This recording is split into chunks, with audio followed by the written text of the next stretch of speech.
All right, welcome back. We're now going to look at contemporary globalization, unit test part 2.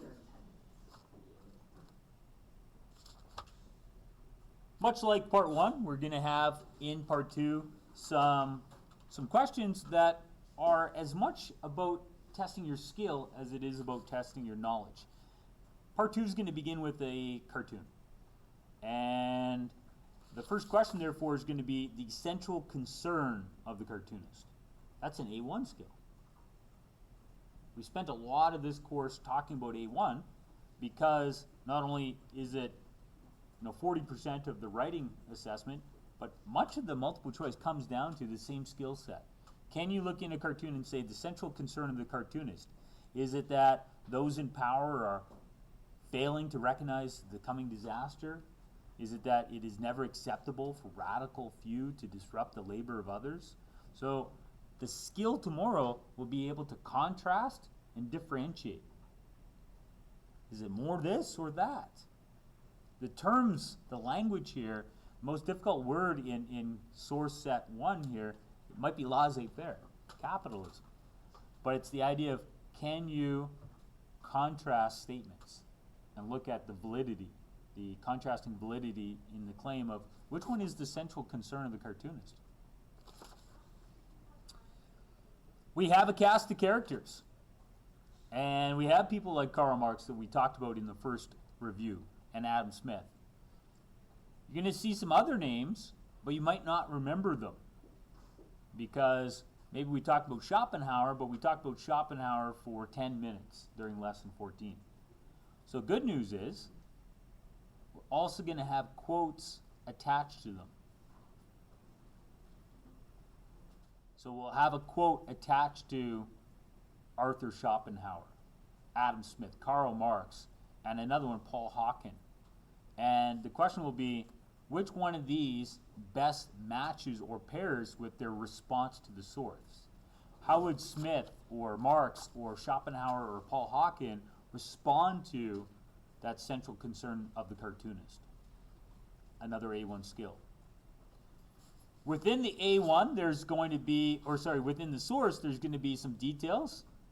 Specifically, there's a boat called the SS Economic Growth. Question 3 is going to say another name for an economic cycle, illustrated in the cartoon. This is from lesson 14.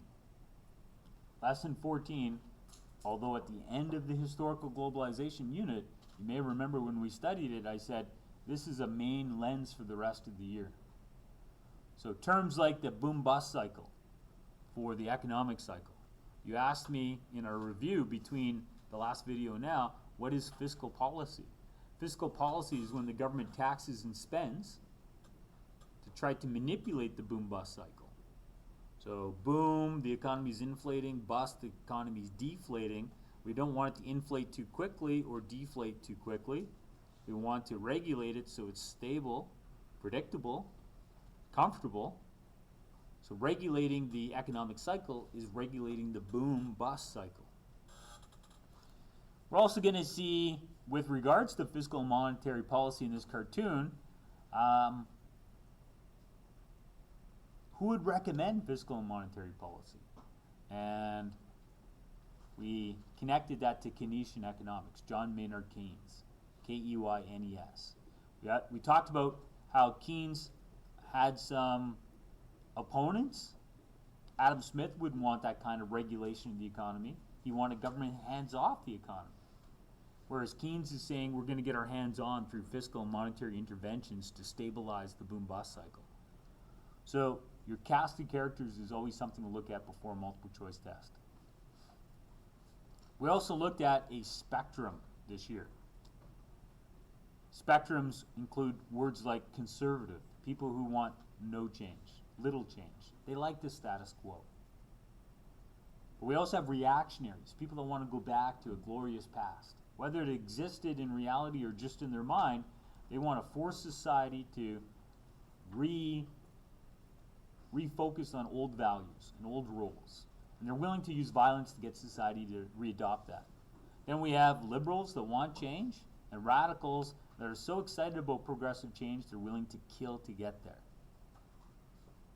So you're going to have to look into a source and say, based on this detail,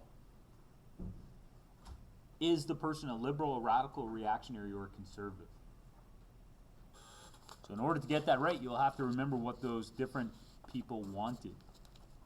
Connected to liberal, radical, reactionary, and conservative also have terms like fascist. So fascist is a special type of reactionary. A special type of a reactionary position that is focused not just on going back to a glorious past, but very much focused on a nation or an ethnicity. There's going to be some contextual events that'll come up, like the Great Depression, like COVID pandemic, like terrorism. And for each one of these, we're asking you to consider, what is the role of government in a dictatorship versus a democracy? Democracy is based upon freedom, individualism. Back to lesson 14 again. Authoritarianism is based upon political collectivism. So during a pandemic, what would you expect an authoritarian state to respond? The government would do. During a pandemic, what would you expect an authoritarian state to expect of their citizens versus an individualist state? It's going to be a cartoon on the test that we've talked about, that we've seen.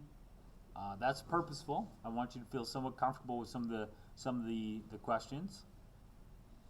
Again, though, the cartoon's going to be looking at language that we saw in the first half, words like disparity, have and have not. We're also, it's more than just identify a theme, it's which of the following actions would be most acceptable from the perspective of a cartoonist. In an A1, we talk about what change is trying to be created. That's the step of an A1. It's great because by reviewing for this, we're also reviewing for the A1 final, that's Monday and Tuesday. So one of the things you're meant to get from a cartoon is, what is the intended response from the perspective of a cartoonist? What do they want us to do? We can identify the problem in the source. This guy's eating everything, that guy's eating nothing. What does the cartoonist want to happen? Does he want the little guy to have an epiphany and grab a knife and get violent and change the class conflict to be in his favor? Does he want the big guy to embrace collectivism and see his collective responsibility? Based on the details, what outcome is the cartoonist trying to create? How would a capitalist justify the actions of the man with more? How would a capitalist say that the man with more deserves more? We have another cartoon, and the nice thing is, some of these things are in color. The cartoon's going to be looking at outsourcing and offshoring, and say from an American factory perspective, factory worker, is outsourcing a good thing or a bad thing? And because there's a cartoon, we're going to be looking at satires and symbolism and irony and personification, all skills you need for your A1 final on Monday. Another way to test you on your ability to unpack a source is to say, here's a chart, shows population one side, years on the other, and there's a cartoon going on. What's an appropriate title for it? So that's another A1 skill. I know it's becoming repetitive that I'm saying that there's an overlap, but there's a huge overlap. Questions 15 to 17 have two sources, a cartoon and a quick quote. The quick quote says, no matter how big a nation is, it is no stronger than its weakest people. And as long as you keep a person down, some part of you has to be down there to hold him down. So it means you cannot soar as you might otherwise. And then the cartoon shows how white men are at a position where they have very little obstacles in their way, and women of color often have many obstacles in their way towards success. So it's contrasting the realities of marginalized and discriminated people versus those who see less social obstacles. So again, there's not a lot that you can study going in, but you have to unpack the language there. We're going to have a set, 18 to 22, that's going to look at anti-globalization. Why do people protest against the WTO? Why do people protest against Bretton Woods? You know, what could they possibly have wrong with globalization? In the textbook, it talks about things like genocide in Rwanda. Which of the sources is a response to events like genocide in Rwanda? That's in chapter 7 or 8 in the textbook. What is the main assertion of a quote? Questions like that. And relationships. We're also going to have a source that unfortunately looks at the death of birth, the mass extinction wave that we're a part of today. There'll be a cartoon that illustrates that, a graph that also illustrates it, and then there'll be this correlation. Do the two things show each other, support each other? Does one contrast the other? And what possibly could be causing this mass extinction crisis that we are currently a part of? We're going to have some questions that look at human rights, but specifically the idea that democracies are in decline, that within countries, including the United States, civil liberties are becoming less absolute and more challenged, more subject to the authority of government. And the link will be going back to events like 9/11 and the rise of terrorism, and quotes like Franklin, who says those who give up essential liberty to purchase a little temporary safety, they're going to get neither. They're going to get neither. Then the test is going to have some UN stuff, looking at the UN goals in the textbook, Millennium Development Goals. Look at human needs and to what extent they're being met. Again, there'll be another cartoon, and it's going to be, what's the main point of the cartoon? What's the perspective of the cartoon? What is the cartoon suggesting is the link between two things? And then the test ends with, this time, 4 sources that have no quote, or no source. One's going to be looking at contrasting Karl Marx, Adam Smith, Hayek, and Keynes again. But others will be looking at specific things included in our look at human rights, like feminism. And what is feminism? What is the goal of feminism?